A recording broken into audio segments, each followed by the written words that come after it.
Sa pagtabla nga po ng second round series sa pagitan ng Golden State at Minnesota, may pagkakataon muli ang Warriors na makuha ang kalamangan gamit ang kanilang home court advantage sa Game 3 at Game 4. Ngunit mukhang hindi nga ito magiging madali base sa kalagayan ng team. In fact, ayon sa isang insider na si Shams Charania ng ESPN, sigurado nga pong hindi makakapaglaro si Stephen Curry hanggang sa darating na Game 5. Sa ngayon, hanggang individual shooting lang naman ang ginagawa nito, araw-araw nilang inoobserbahan ang kalagayan. Kaya mukhang makakabalik pa rin naman ito sa Warriors kung sakaling maipaabot nila sa Game 6 at Game 7. At mangyayari yan kapag naipanalo nila ang mga susunod na laro laban sa Wolves. Kaya kailangan nga po ng team na mag-step up sa susunod na dalawang game sa loob ng kanilang home court kung gusto nilang makahabol pa si Stephen Curry at makabalik sa kanilang serye. Samantala, ayon nga po sa ibinulgar ni Bobby Marks ng ESPN, ang bagong kontrata lang naman nga po na kayang i-offer ng Lakers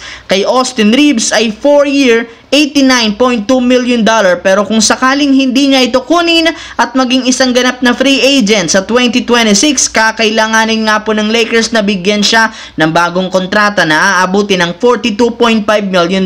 Kaya dahil nga sa pangyayaring ito, malaki ang tsansang i-trade na lamang nila si Austin Reeves sa off-season o di kay next year, since kitang-kita na masyado itong malamya pagdating sa playoffs. Kaya maaari nga pong gamitin lamang ito bilang asset upang makakuha ng mga bago. In fact, siya nga ang main piece para makuha ang kanilang target na si Giannis na kasalukuyan nga pong available sa trade market matapos malaglag sa first round ng Milwaukee Bucks. Trending rin naman sa social media ang trade sa pagitan ni Giannis at Reeves matapos aminin ni Giannis na gusto niyang maglaro sa Lakers at ibinulgar naman ng Bucks na willing silang i-trade sa tamang halaga. Kaya hindi nga kayo dapat pang magtaka kung gagawa ang front office ng Lakers at Bucks ng trade negotiation sa off-season. Sa kabilang banda, bago pa magsimula ang Game 3 ng Cavaliers at Pacers, sinabi na nga po ni Donovan Mitchell na itinuturing nga po nila ito bilang do or die game. At mukhang hindi rin naman talaga binigo ng Cavaliers